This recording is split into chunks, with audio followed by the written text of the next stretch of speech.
O tēnā koutou, ko Ash Pātea tōku ingoa, nau mai ki tōku ao. My name's Ash and welcome to my world.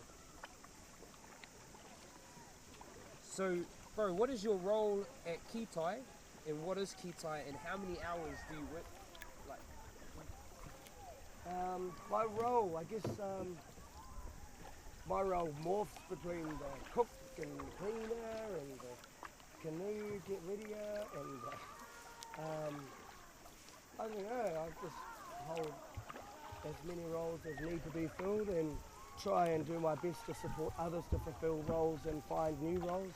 So at the moment I'm kind of like the coordinator, and on a piece of paper it'll say I'm the managing director. So yeah. so can you just tell us a bit more about what Kitai is?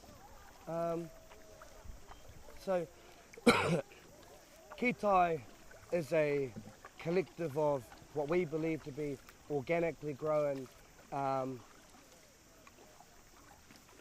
uri of the Wanganui River, simply meaning we've all been born and bred along the banks of our beautiful awa, born and bred in our tikanga, born and bred in the processes and protocol that define us and that make us unique as Wanganui, so that when we come together, and even when we go out, we're recognisably unique in terms of our Wanganui tanga. Am I meant to be looking at the camera or something else? No, it's all good if you're looking. Yeah. So what goes into your role with Kitai, and like what things do you need to do, and just if you could just list some of them for us. It doesn't matter if they're big or small, maybe some of your favourite parts, some of your least favourite parts.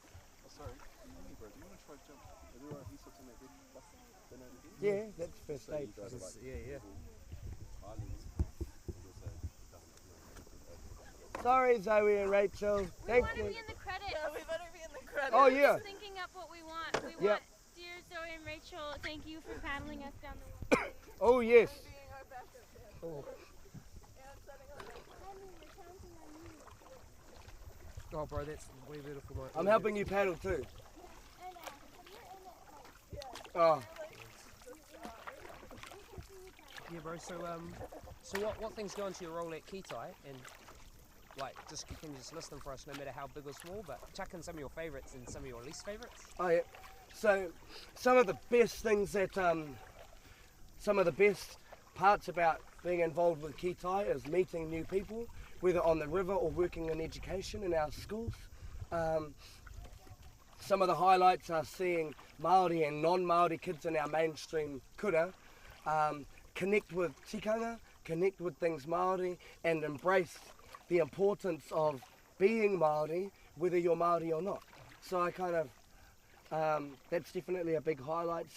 Walking down the street, into the warehouse, into the supermarket, and little kids are going, hey, matua Ash, hey, wai, mama, and just kind of, they're walking down and singing Māori songs, or they're at the swimming pool, or they're at the park, or they're at the beach, and you can tell the kura that we have an influence on, because you see all these little Pākehā kids just loving and enjoying, like, being Māori. That's me. Some of the lowest points, it's all the prep work that's the hardest. Like, everything behind the scenes is so, that would definitely be kind of, it's not the lowest point, I definitely enjoy it. Because without the more background work that goes into things, kind of the better it looks in front, and the easier and more kind of seamless things flow. So, you know, preparing for a river trip like this one there's quite a bit of background work, not even before, like, not just packing food, but like just so much networks with other people, jet boats, organising other things, and marae bookings, and who's going where, and how many, and because it's so, because everything has to be so fluid, in the sense that, you know, I could wake up tomorrow morning and a river trip will go from having 20 people on it to having 40 people. We've got to be able to cater for that change. So that's probably one of the hardest parts about being involved. And in terms of the schools, sometimes it's that our tamariki are really awesome to work with. Just the effort sometimes that we have to put into our teachers and management of different schools to ensure that they can provide environments that allow things Māori to live in their school. That's a bit of a challenge sometimes. It's not a low point, it's more of a high point, but it is hard. Yeah. So what does a normal day at work consist of? Well, I'm kind of split between two roles. A normal day at river work consists of organising people, vehicles, whakae, and a normal day at education work involves getting up early in the morning, emails on the phone, driving to a school, teaching. That school might be in Levin, it might be in Fielding, it might be in Palmerston North, it might be just down the road. And then going to another school. I'm just kind of, on average, the last 8 weeks, I do about 1,500 k's a week driving. So, yeah, about 6,000 k's a month. So I'm pretty all over the place. How have you turned this into a sustainable business? How? Bit more thinking. I think that we've been at this for 4 years now, and in those 4 years, you know, I planned to go to university. First off, when I left school, I wanted to be a lawyer, and all of my credits and classes and subjects that I took at school were all in alignment with that. And then when I left school, I decided I didn't want to do that at all. Then I went in about 2010, I decided I might think about going to university to study business. And anyway, I signed up for 4 papers, failed the first one, and decided, you know what, I'm just going to start a business and learn, spend 3 or 4 years learning in it rather than from a university. So after 4 years, I feel like I've graduated with not a degree, but with experience and skill that will see us in the next 12 months hopefully leap forward and find better ways to become sustainable. And how might we do that? First off is kind of becoming much more, you know, financial literacy is a big one, maintaining relationships and networking, finding people also who are just as passionate about the impact we as Kitai want to have. So Kitai, to sum up what Kitai means, it means Tai being the tides, Kitai for us, knowing that we're people that have been born and bred with the saying, from the mountain to the sea, I am the river and the river is me. Kitai is, simply says for us, a journey beyond the horizon in the wake of the past, which is saying we want to be able to journey out of our comfort zone, beyond our own horizons, but ensure that when we do so, we're very well founded on those things of the past, learn from the past so that we can keep moving forward, come back, keep going forward and come back, and just ensuring that we're always on this learning journey. Yeah. So I didn't really answer your question, but... The river trips are just one part of Kitai. What are these river trips all about? So, river trips that we... our unique difference is we're able to share our Māori culture with people. So for us, in the next 12 months, we're getting into promoting ourselves as an eco-indigenous tourism operator, which we'd like to hope will reflect us wanting to show our initiative to become environmentally friendly. Also, Indigenous reflecting our culture and ensuring that when we host people on our river and on our marae, we are able to connect them with our tikanga, with our culture, with those things that we believe in, which again, we absolutely believe derives from our environment.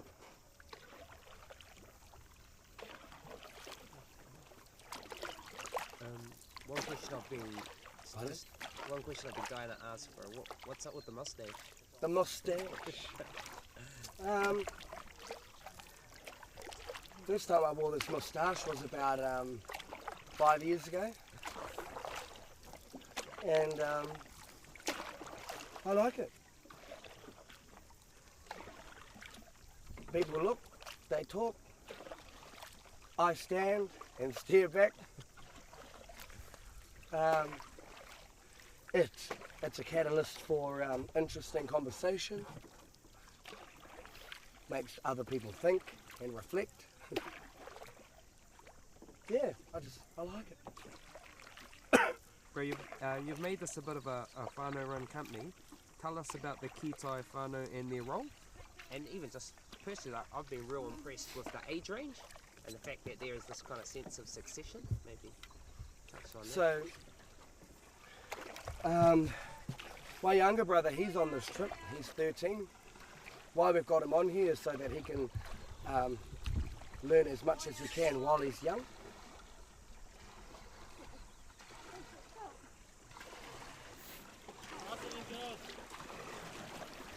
What are you doing? Why did you do that? Because Zoe gave it to us. Zoe did it to us. That trash belongs to you guys, by the way. Zoe tried to biff it off to us. We went through the adventure last time. Someone else can have to deal with this thing. Anyway, get man. We were waiting for you. Do you want me to re-ask the question? Oh, what was that? Re-ask the question? Oh, I forgot. I can't even remember what it was. You've made this a bit of a whānau run company. Tell us about the whānau and their role.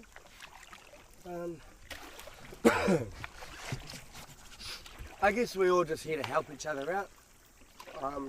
I've tried to involve as many of our families as possible, our families from the river.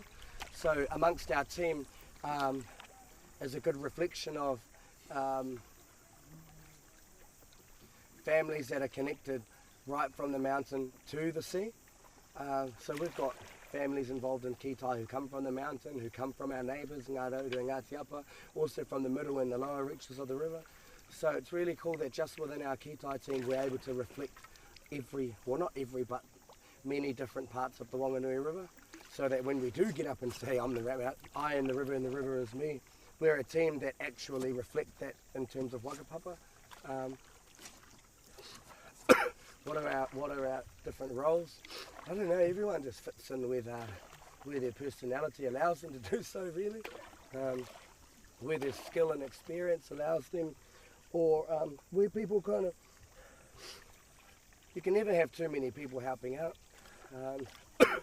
One of the hardest things though, and it's really difficult transitioning from being family to being business, is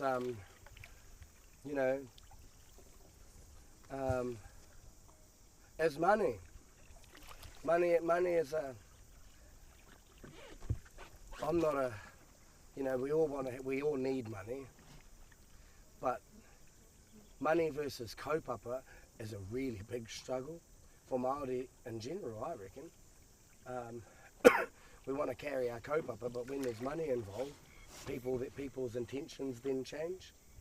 So we're kind of transitioning at the moment between kaupapa and money. Why are we doing this? Are we doing it for money? Are we doing it because we believe in what we do? I hope you don't say that on the camera. Show that. Bro, but can you just maybe list some of your family members and what they do?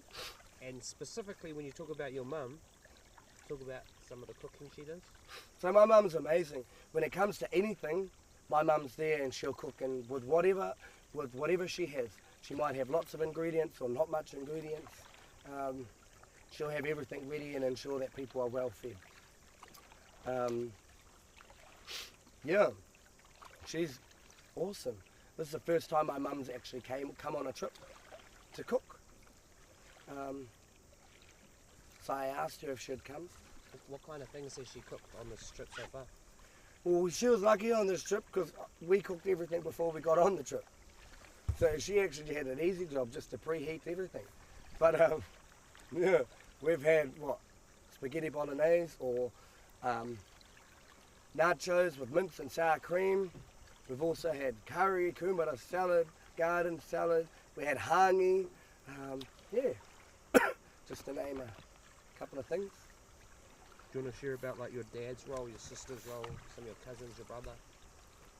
Well, my dad's he's awesome too. My dad just fills in the gaps. He's very my dad is very gentle and calm. Yeah.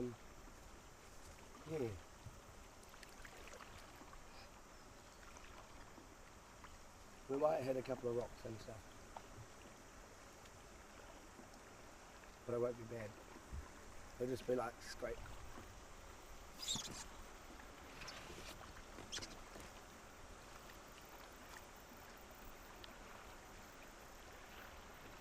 Can you two girls tell me if your paddle hits the ground at all? Yeah. Let's see. And another one. Hello. Yeah. Now, I'm really thankful. My family are always there. They are. They got my back.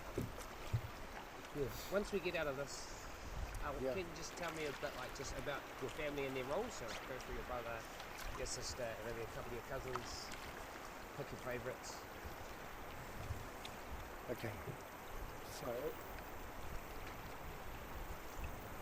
get out of my way, man.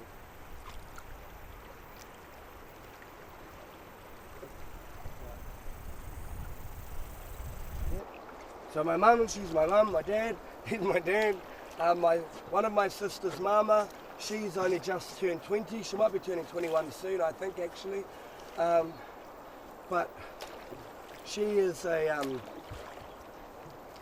facilitator in our schools. So our program thus far in the last 4 years has worked with up to with 33 schools in total. So one of my sister's mama, her day-to-day job is teaching in those schools, tikanga and waiata and a little bit of reo. My sister Natasha, she works at a kohanga reo, but she always comes to help out in the background stuff. My older brother, he lives in Tauranga. He actually runs manages two Caltech stations up there, but he helps with the admin paperwork stuff.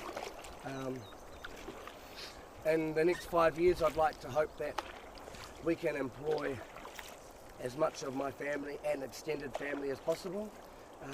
Because me, I don't see myself for the rest of my life ever working for somebody else.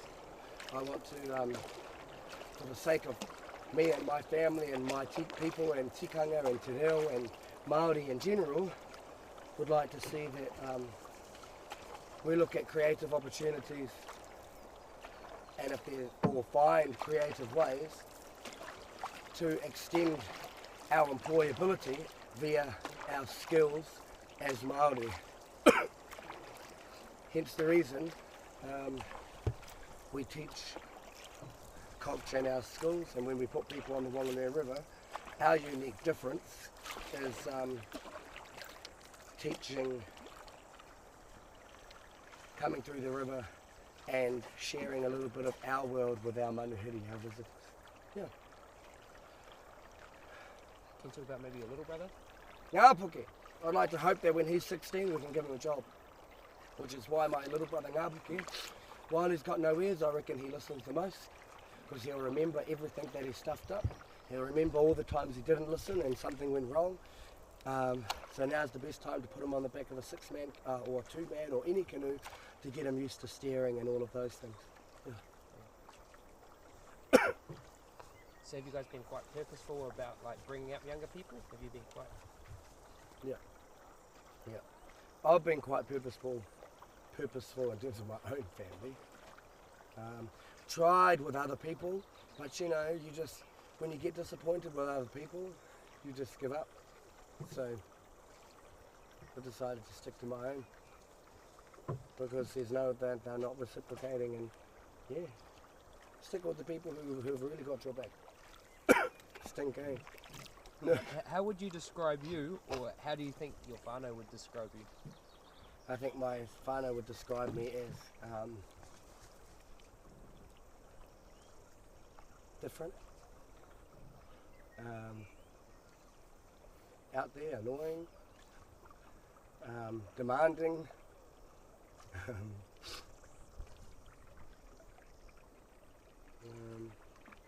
little bit soft. Do you think it's those things that have made you so good at the role that you're in? I'm not sure.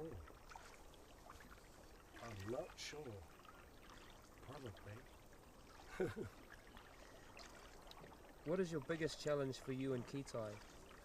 People. Keeping people in alignment, keeping people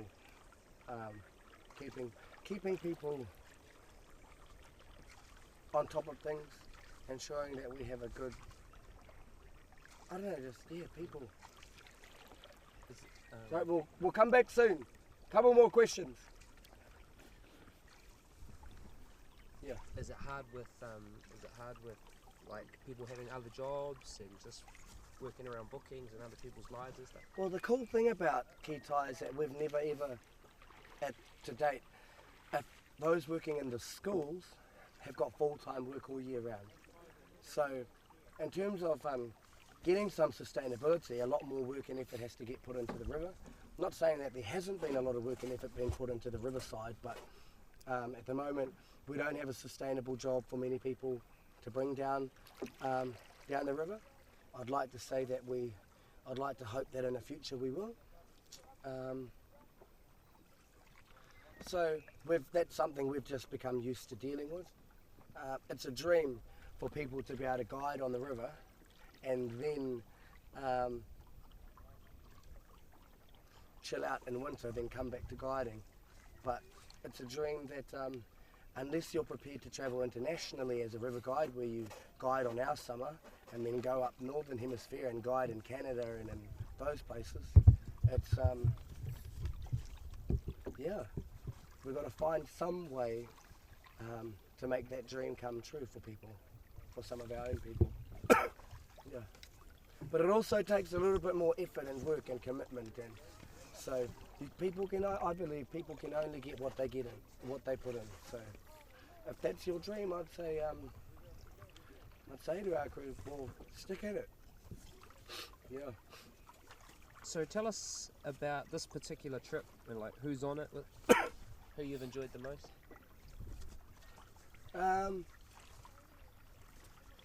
Dead fish. Sorry.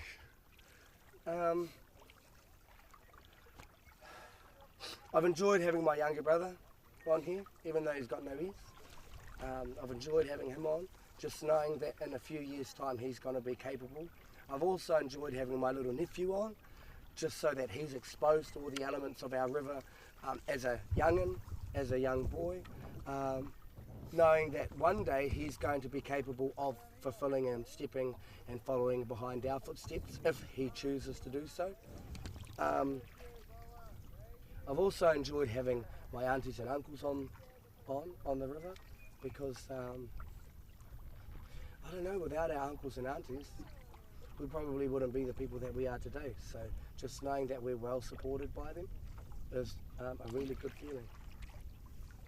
What about clientele-wise? Maybe do you want to talk about Earlham or other people that have been on this trip? Like as in this trip or in the past? This trip in particular. Earlham College are always amazing. They're well trained, so they come with a little bit of knowledge regarding tikanga Māori, regarding te ao Māori. It's been really awesome having you fellas from Hahana. on here because I know that a lot of this is probably pretty new to you fellas and our Earlham group probably. We're lucky we've got people like Zoe and Jay and Marcy who have done this at least 2 times now, if not more. And yeah. So it's just awesome, the collective of people that come together. I don't know, I just think our river's magical. It brings people together. It brings the best out in people. It can bring the worst out in people too. It makes some people soft. It makes some people harder. It's just magical. Maybe you just want to say who Earlham are, and maybe about like did they come before? So Earlham College, they're a Quaker university from Indiana, Richmond, Indiana. And this is Earlham's 9th year coming down the Wanganui River. This being their 5th one with us. Yeah. Just a bunch of really awesome, talented, educated and well-schooled young people. So we're at day 5 with the Hahana crew. How do you think we've done? Pardon? How do you think we've done? Are we still townies? Day 5 with the Hahana crew. Are you still townies? I think you're a little bit less towny. I think people have realised that Caleb is a lot less towny than all of you fellas. It just cracks me up hearing Vicky going, "Who is this man? We don't know him." And Caleb's just being all him. It's really cool. Him, you too. He cracked me up. I think they, I don't know, I think honestly, if she's going to watch this, and what? Vicky is so towny. The most towny of all. So towny to the point that, like, she doesn't even know she's a townie. Sorry, Vicky. But, no, I'm not a townie. I'm so not. But you're going to watch this and you're a townie. So, in the list from most towny to least towny, how does it go? Ria probably wins the most towny, followed by Vicky. And then I think you two are pretty alright. So would you ever do a 9 to 5 job, and how much do you want to make? Like, what's your dream? Well, kind of like, what's your dream? What's also your dream for Kitai? Like, where do you see that going or growing? I'd like us in the next 10 years to be a internationally recognised group of cultural ambassadors that are able to have a worldwide spread impact on native peoples from all around the world. I'd like to hope that when we talk about a journey beyond the horizon, that we go physically beyond our horizon, as some of our boys already have, via the kaupapa of Wakahaurua, following the skills left by those who carry traditional navigation. So we've already ventured out beyond our horizons, and yeah. So my dream is that we do, we become successful by being ourselves and sharing ourselves with others. We've got about 2 minutes, not even that, 60 seconds, and you want to put your cameras away. Wakata. Still got like 4 questions. 3 questions. Okay, let's do it really fast. What's the most important one? What do you need to start your own business? What do you need to start your own business? You need commitment. You need, first off, you need the desire. Second off, you need commitment. And thirdly, you need the stamina to stick through all the bullshit. Because there's so many ups and downs, and it's the downs that are, it's the downs that make or break you. And we've had so many downs, but despite those downs, we're still together. Okay, we'll try and get through here without.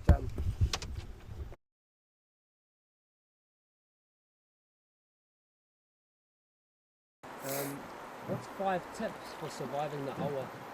5 tips for surviving the awa. Insect repellent. Yes. If you don't have insect repellent, you're like pretty spotty by the time you get off. Careful, there's little waves and they do kind of splash up. What else?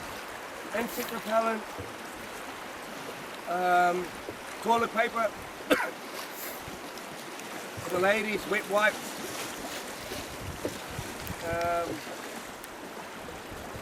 Surviving the hour.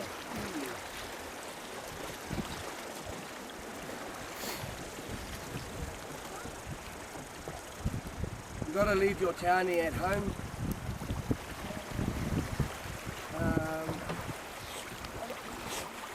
Yeah. Are you sure? Carry on filming. Awesome. Carry on filming. It's all right.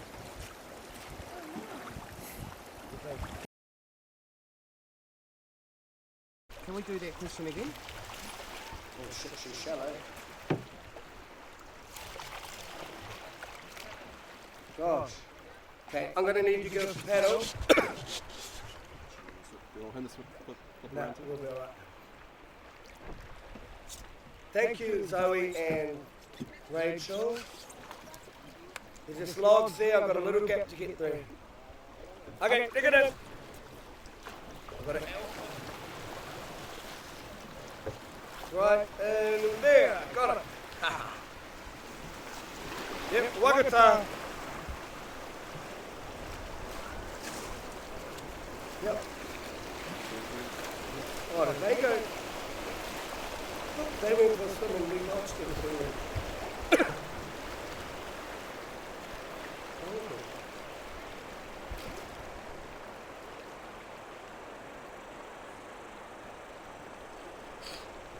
So again, bro, just 5 tips for surviving the hour. So, 5 tips. Insect repellent, blue paper, leave your townie at home, that's 3. Number 4, I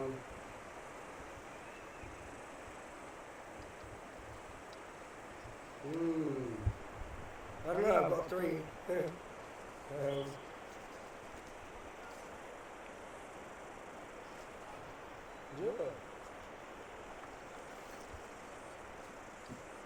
No life jacket, no go. And you have to bring a smile, because if things go wrong, you've got to be able to smile your way until you get back into civilization. Bro, just one more question. Tell us about your school programs and the things that you're doing in there. School programs. Basically, we teach a little bit of tikanga, a little bit of te reo, a bit of protocol in our schools so that our tamariki are able to blend in and walk in a Māori world and non-Māori world and be comfortable. Because in my parents' generation, there's so many Pākehā and Māori, there's a lot of contention and there's a lot of subtle racism. And I believe that by us doing what we're doing in our schools, we're able to have an impact on the kids and try and dilute some of that.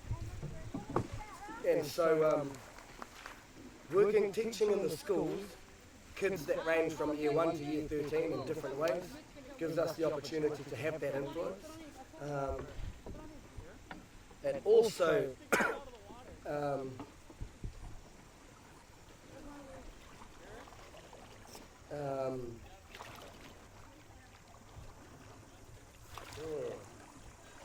it also means that what we'd like to do is have a whole experiential curriculum where we take schools and kids into the outdoors, onto the river, up the mountain, onto our marae,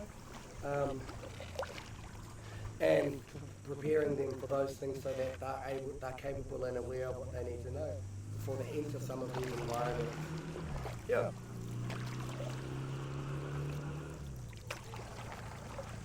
Yeah, that's it for the interview, bro. Is there anything that you'd like to say to camera? Or? That's it.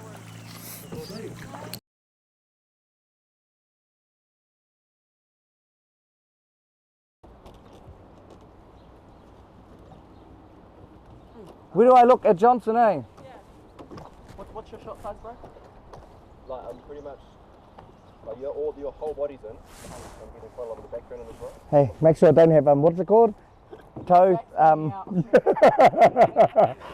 What do you call it? Camel toe. You can actually take a couple of cracks on your paddling, you like, Johnson? Yeah, man. There you go. Yeah, bro. Bro. So. I like it. Same. Does it look like we're paddling for real? All our river trips, mate. Kind of. Like for the first 2 seconds. Oh. Right there. Oh, and then nothing's moving, eh? All right. Tell us when to go. Yep, good. Alright, brother, so tell us about yourself. You know, what do you do? What do you do for work? What do you do to chill? I guess life is work. Yeah. Do a bit of river stuff. Do a bit of mahi in the education arena. At the moment, we're in the middle of tourism season, hosting people along the banks of the on Waka along the Wanganui River. So, yeah. When you say you do tourism stuff, you do a bit of river stuff, you know, and education stuff. What is that? So I guess, fuck knows. What is it? Let's not be humble here. Oh, yeah. So, yeah, tell us about the mahi that you do, your companies, the businesses that you run or help run. So I guess a number of years ago, about 4 or 5 years ago, we set up a business with the hope that we might be able to. Basically 4 or 5 years ago, we set up a business so that we can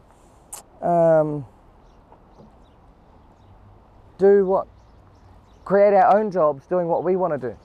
And for us, it's really important being born and bred along the Wanganui River and having been immersed in our tikanga and cultural knowledge and protocol from our olds, from our aunties, uncles, nannies, koros, handed down from our tupuna. We wanted to find innovative ways to be able to let that be the work that carries us forward. So that's about it. What was school like for you? What was school like? Well, me and my older brother were, out of the 6 children, we were the only 2 mainstreamed. So my older brother and I went through mainstream primary, intermediate and high school, whereas all of our other siblings went through Rūmaki Reo or Māori immersion schooling. So interesting, very interesting. The conversations that were had in the homes were interesting also, because 2 of us came from a mainstream educational background in terms of school, and the rest of my family come from a very Māori educational background. Yeah. What type of, like, personality-wise, what do you like at school? And what about what's your type of personality? Oh, I think I was probably always a little bit different to everyone else. Eh? What about the hair? The hair. Oh yeah. Stand up for Yep. Well, I was white as most of my school life until I got to 7th form, and then basically meaning I did everything. I was a good boy. Said all the yeses and nos at the right times when asked to do so. As I got older, towards my senior years at high school, I seemed to become more and more interested and kind of committed to my Māori side, and by doing so, I ended up kind of unleashing more of the activist or radical in me, and my last year of schooling in 7th form was really reflective of that. So I had long hair most of my school life, and yeah, come to 7th form, I was kind of prospected to carry a leadership role in the school as a head prefect, and I was basically given the ultimatum that if I didn't cut my hair, I would have any of those roles and responsibilities stripped from me. Yeah. I kept my hair, and threw their badges back at them. And didn't want to, at the time I felt confident and strong enough in myself and the support that family support that I had around me, knowing that for me it wasn't actually about keeping the hair, it was actually about the principle. And it didn't help that I had one of my Pākehā friends had long as dreads, and he went to my school too, and no one asked him to cut his hair. So I guess that leads to my next question, you know, so how important, obviously it shows already, but how important is your Māori culture to you? Everything. You know, the best foot forward that we can take as Māori is being Māori. When in the education realm, the best way we can contribute to organisations and schools is by offering things Māori in the way of protocol, in the way of practices, and demonstrating how key elements of our culture really unite and bring people together. In the tourism world, people travel all around the world, and when they come to New Zealand, they want to see cultural elements. So again, in the tourism light, it's being Māori is our biggest taonga. Looking at some of your highlights, I hear that you've had quite an amazing 2016. So tell us about some of those highlights in tourism and education. I guess in 2016 we housed, so the trip that we have tomorrow for 4 days with Earlham College, we had that trip last year this time, and so that was a really big highlight because we had Hahana film crew on the river with us, sharing in the moments and experiences and just keeping it real with us, which gave us an opportunity to broadcast to the world, I guess, how real and moving the river is to us and how it shapes the way other people experience it. Yeah. So, these people come from America. What experience do they have by being on the river and by spending time with Kitai? What? What's some of the feedback that you received? Yeah. Oh. Okay, let me start that question again. So you share the river, you share your knowledge and everything that you know of your area with these people from America. What's some of the feedback that you get?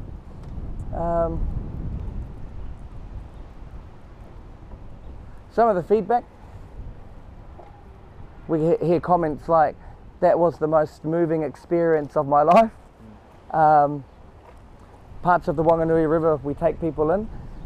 People even say they've travelled all around the world and this is the most beautiful part of the world they've ever seen.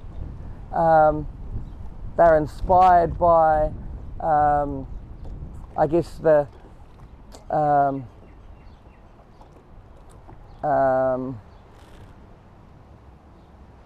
youthfulness of our team.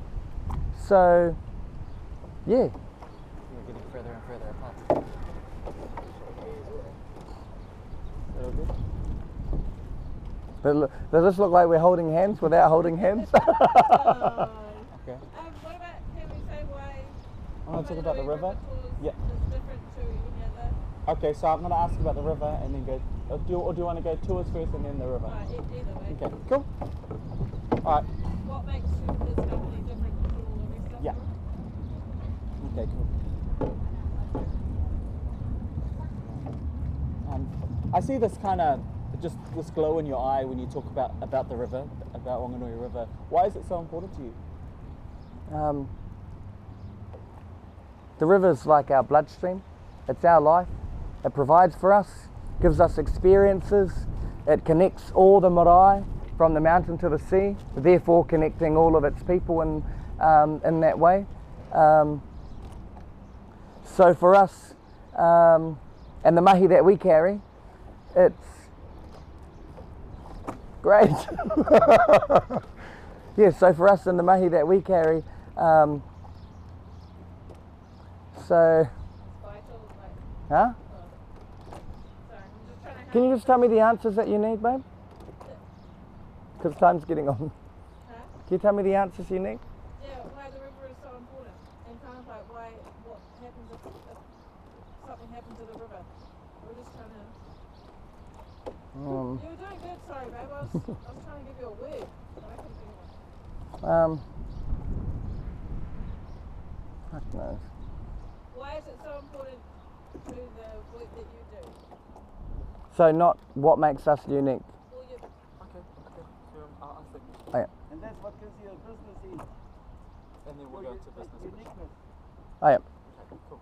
So looking at Eco indigeneity. That's my word. okay, so looking at the river, you know, there's just this sparkle in your eye when you talk about it. Why is it so important to you? So the river is fucking hell. Gosh. So You talked about bloodstream. yeah. The river is like a vein in the land. So the river to Papatuanuku is like the the veins that run through our bodies. And so without the river providing for us in the means of food, fish, being that traditional and ancient pathway or road from marae to marae, places to other places, connecting our people from the mountain to the sea, I guess we wouldn't be as unique, or we wouldn't be the people that we are today.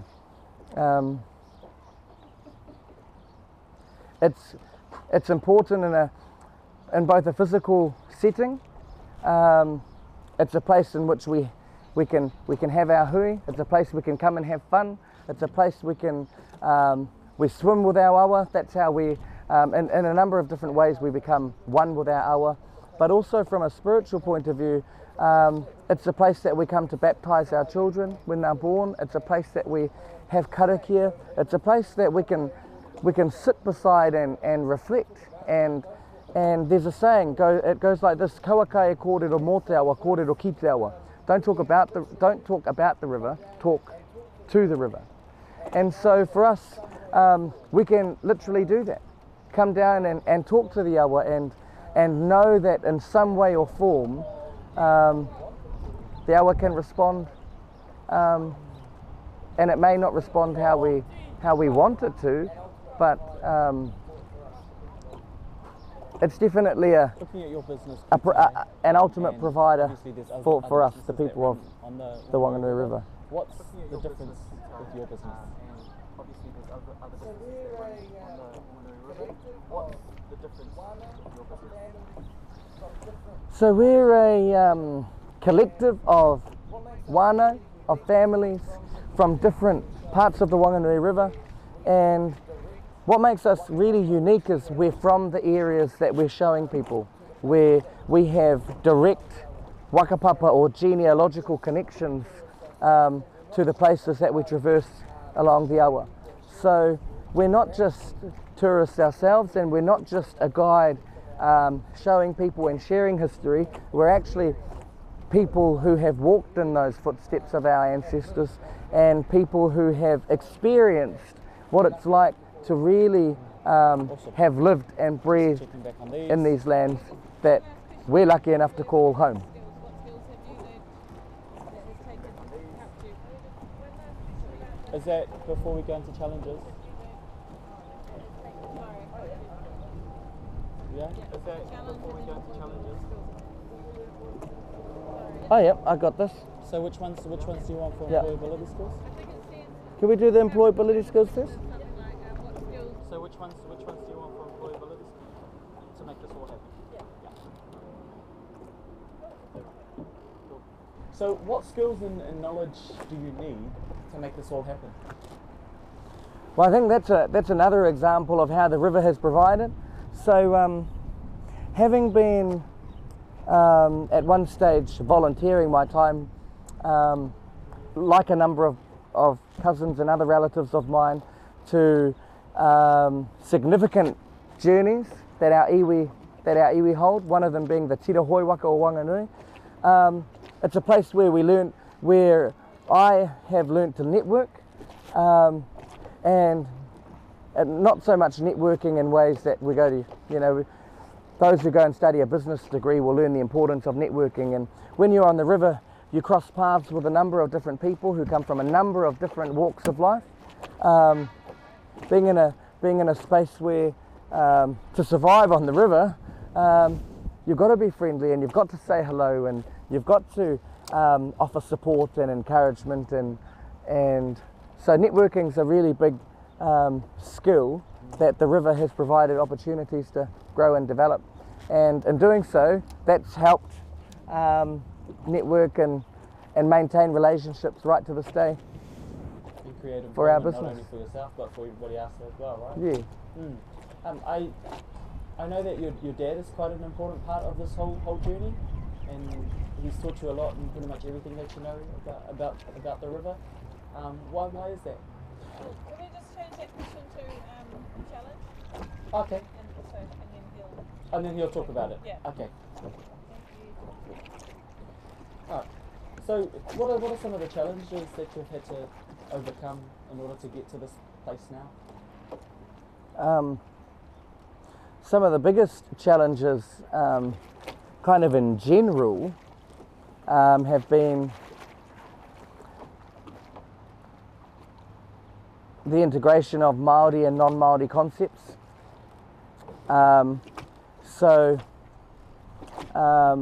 Creating a business, and it's still in development at this moment, that is where it's very safe to express yourself purely as Māori.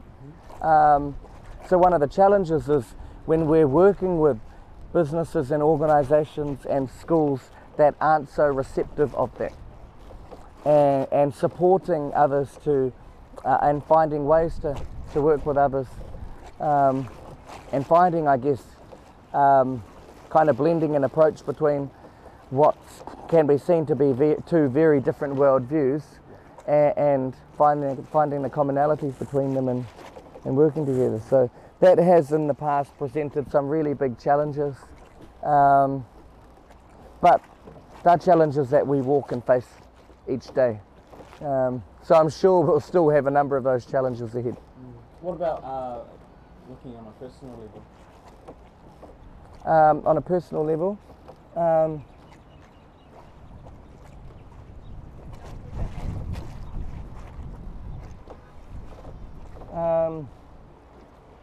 yeah, so 2016 was a really good year, but it was also a rough year. We found out at the beginning of 2016 that my dad had cancer, and he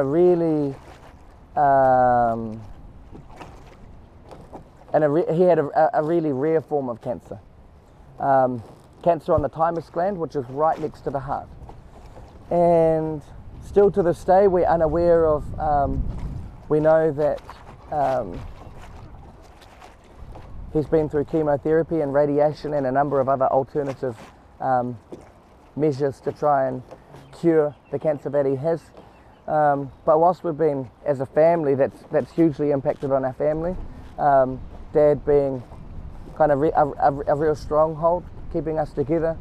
So it's been, I guess, really challenging dealing with that while still trying to maintain working, building and developing work in the education realm, and the same in tourism.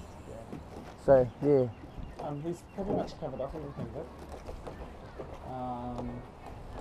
I don't think that's strong enough though for that part of the.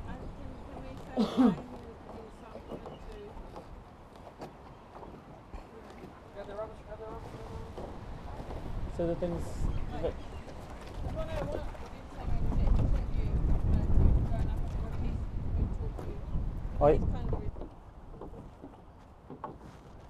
Great, should be good.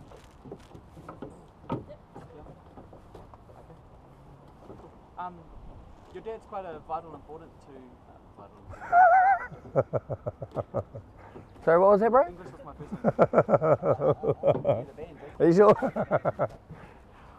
Kia ora na.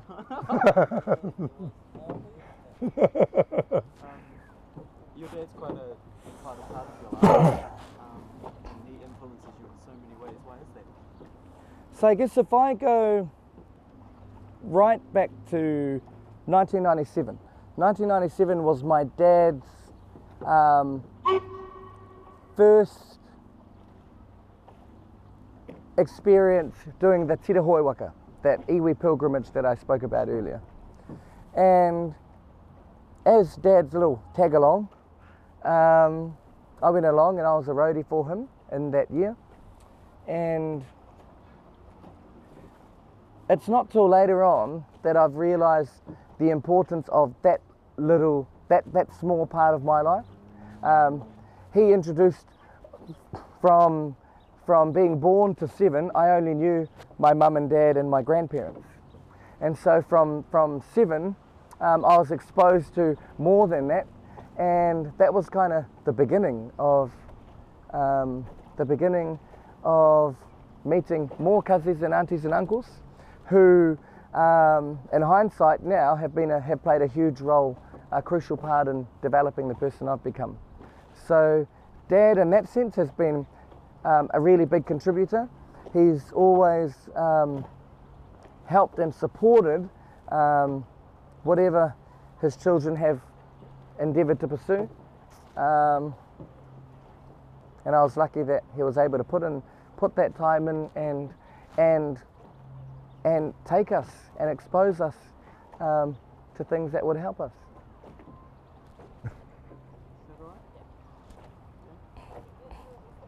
Now what do you want? What else? The challenge isn't very thingy.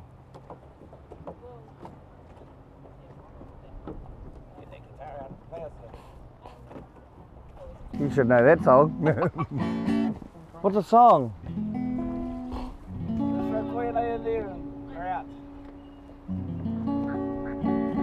You mean the thing version?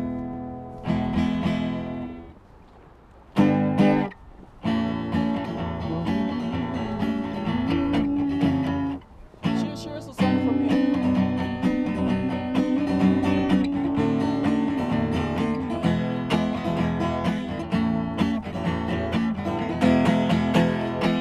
Koe ane akuro he tima i tua Nuruma e akatea Te ao marama Tikara mai ne Ki ngā paerangi Ki te matapi Wanganui Rua pe u te maunga Wanganui te awa Atia te iwi te mauri Ora te mauri O tahi rua tori Hoi hi au e hi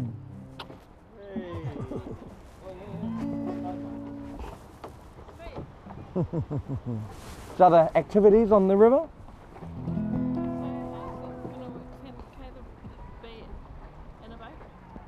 How? So if you guys are in the same someone take Yep, so if these two, one of him or Uncle Mike, it'll just be hard because it's really windy to navigate. We'll count you down when to start. Sorry, that was my bad. Okay, and yeah. So just up here is, as we can see, is our silver fern. If I just, in the light, can you see that it's silver? Yeah, send me. Oh, well, let's go behind. Keep talking, I can cut that. Can you see? I like that. See, like, Yeah, I can definitely see that. yeah, okay. So, just up here, as you can see, is our silver fern that we have. We have an abundance of silver fern all the way up and down the Wanganui River, in particular here up the Mangapurua Valley. This is our fern that's internationally recognisable across the world. And we're just really lucky that in our own homelands, such important icons like that reside right in front of us. And in fact, one of the I don't know if it's a sad thing or if it's a better thing for the environment, but not many people actually know or are able to connect with what we have in our own backyard here in up the Wanganui reaches, because it's not the easiest of places to get to. So yeah. So we would both walking Nah, backwards? we'll stop, do that, like stop off whenever he has